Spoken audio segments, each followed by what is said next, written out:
Hi, I'm Dr. Rachna Arora and I'm a psychologist. Today I'm going to talk about stress. Stress is a part of our life and we all experience stress to some degree. We often use this word in our day-to-day life. So let me explain what actually is stress. Stress को अगर हम define करें तो we can define it as a type of change that cause physical, emotional and psychological strain. Stress जो है वो हमारी body का एक नेचुरल रिस्पॉन्स है टू प्रेशर और डिमांड और एनीथिंग जिसको कि दैट रिक्वायर्स अटेंशन और एक्शन. स्ट्रेस जो है वो बेसिकली एक फीलिंग है जिसमें कि हम टेंस फील करते हैं, ओवरवेल्म फील करते हैं और एग्जॉस्ट फील करते हैं. सो हम एक्चुअली जो स्ट्रेस है वो एक्सपीरियंस करते कब हैं, कब हमें तनाव होता है.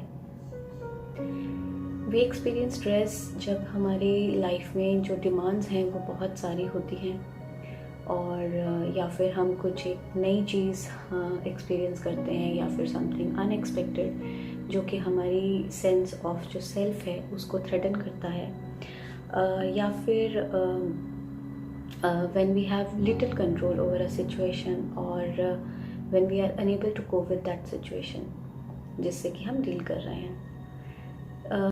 स्ट्रेस जो है वो एक नॉर्मल पार्ट है लाइफ का और we all experience stress from time to time.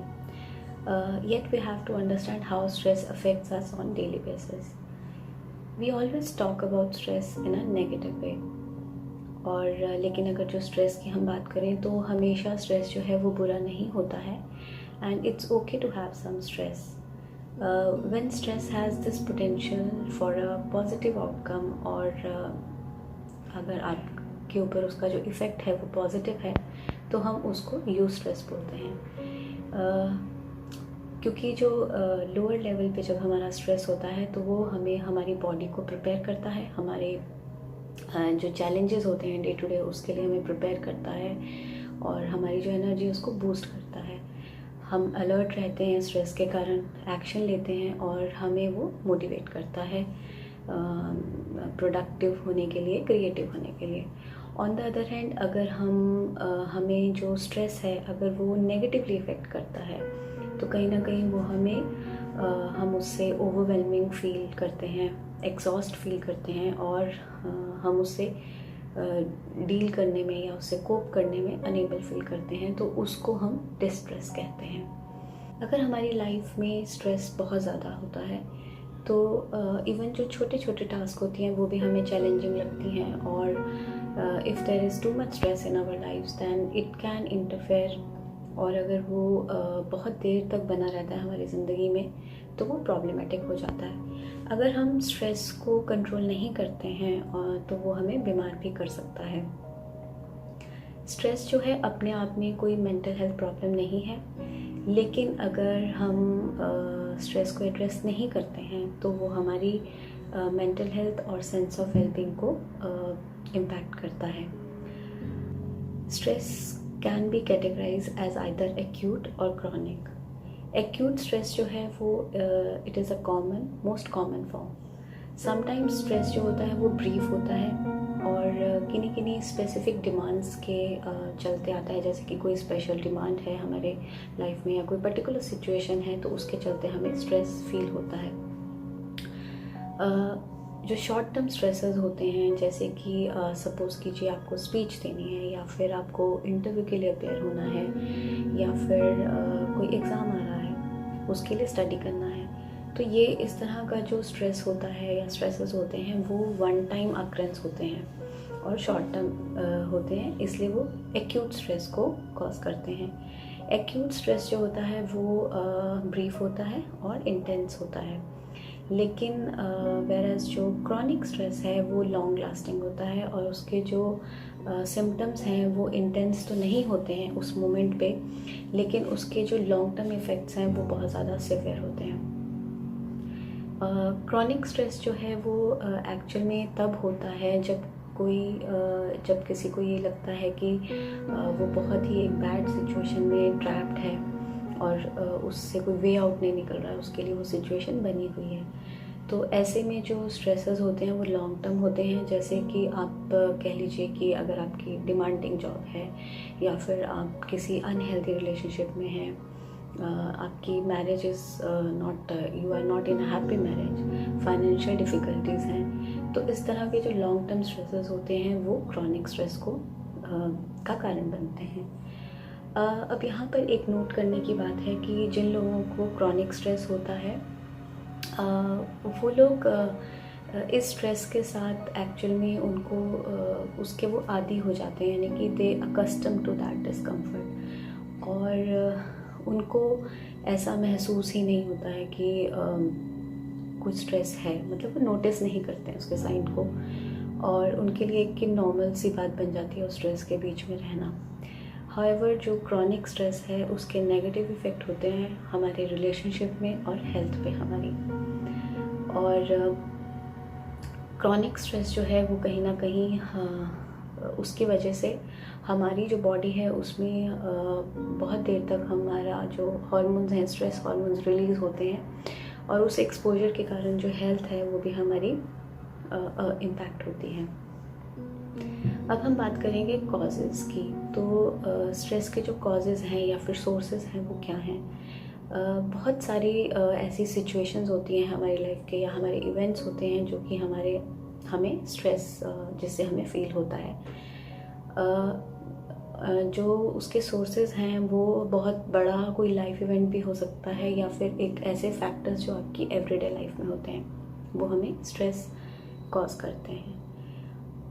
अगर हम कॉमन सोर्सेज की बात करें तो जैसे कि फॉर एग्ज़ाम्पल अगर रिलेशनशिप ब्रेक डाउन हुआ है, डिवोर्स है, या फिर अगर कोई फिज़िकल इलनेस जो कि लाइफ को बहुत ही बड़े वे में बदल रही है।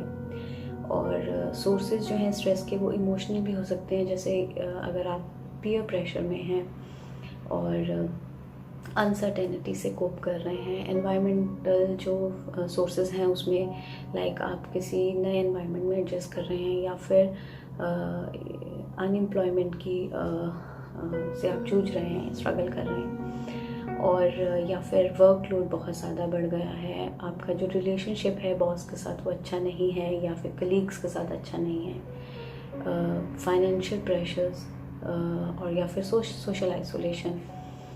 और फिज़िकल सोर्सेज जो हैं उसमें आता है जैसे कि अगर आपका रूटीन जो है उसमें आपका रूटीन सही से नहीं है, यानी कि आपका उठना बैठना सोना जो है वो राइट तरीके से नहीं हो रहा है, और ये सब जो है स्ट्रेस का कारण बनते हैं। सिर्फ नेगेटिव चीज़ें ही नहीं हैं जो हमें स्ट्रेस देती हैं, इवन हमारी लाइफ में जो पॉजिटिव इवेंट्स होते हैं such as if you are starting a new job और गेटिंग मैरिड और having children, it can also cause stress.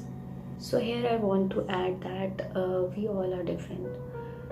So a situation that does not bother you at all might cause someone else a lot of stress.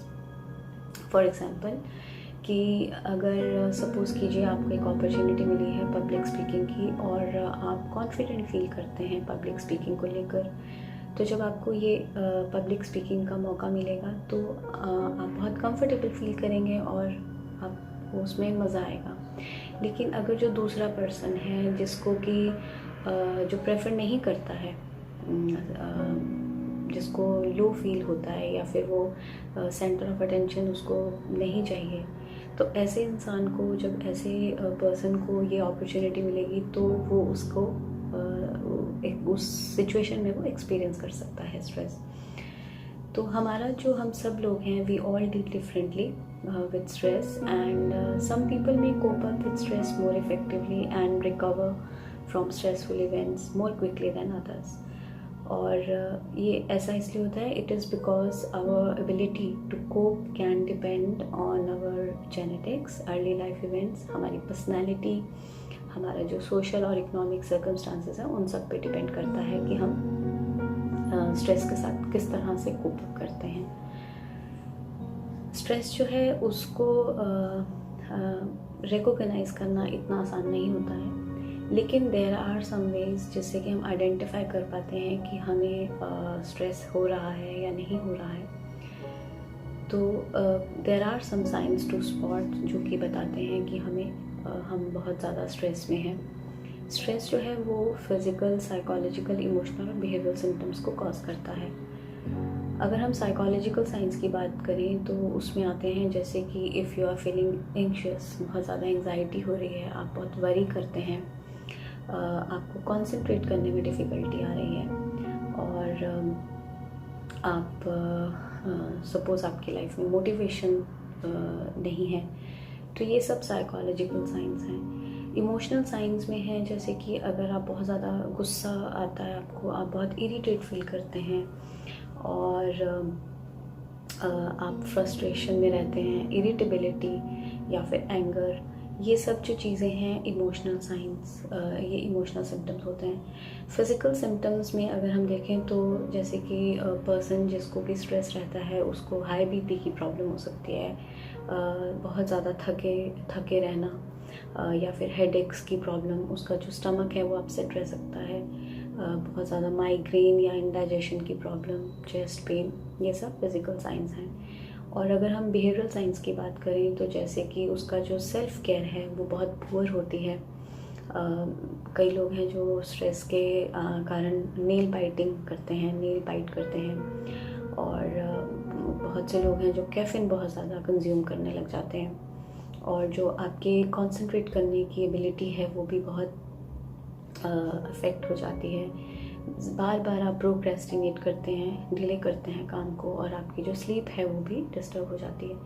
तो ये कुछ ऐसे common science हैं जो कि जब स्ट्रेस होता है तो देखने को मिलते हैं। तो ये सब साइंस जो हैं ये कहीं ना कहीं एक्यूट स्ट्रेस के हैं, जो कि एक्चुअली टिपिकली जो हैं वो शॉर्ट लिव्ड होते हैं। लेकिन अगर हम क्रॉनिक स्ट्रेस सिम्टम्स की बात करें तो उसमें तो है जो लाइक स्लीप डिसऑर्डर्स हो सकते हैं, आपका जो इम्यून सिस्टम है वो वीक हो सकता है, हार्ट डिजीज़ की प्रॉब्लम हो सकती है, एंग्जाइटी, स्किन डिजीज़, डिप्रेशन, और इवन जो याददाश्त है, आपकी मेमोरी, उसका भी इम्पेयरमेंट देखा जाता है। As I have already mentioned that stress is not a mental health problem by itself, but it is directly linked to our mental health. So if we do not address our stress, it can cause mental health issues like depression, anxiety and harm our physical health. इसलिए बहुत ज़रूरी है कि हम अगर हमारी life में बहुत ज़्यादा स्ट्रेस है तो उसको हम मैनेज करें, उसको हमें पता होना चाहिए कि कैसे मैनेज करना है, क्योंकि अगर हम अपना स्ट्रेस अच्छे से मैनेज कर पाते हैं तो हम एक हैप्पी और हेल्दी लाइफ को जी पाते हैं। स्ट्रेस को हम पूरी तरह से एलिमिनेट तो नहीं कर सकते हैं अपनी लाइफ से, क्योंकि it's a normal part of our life, लेकिन हम डेफिनेटली उसको मैनेज कर सकते हैं ताकि हम एक अच्छी लाइफ जी सकें। In my next video I will talk about how you can manage stress, so stay tuned.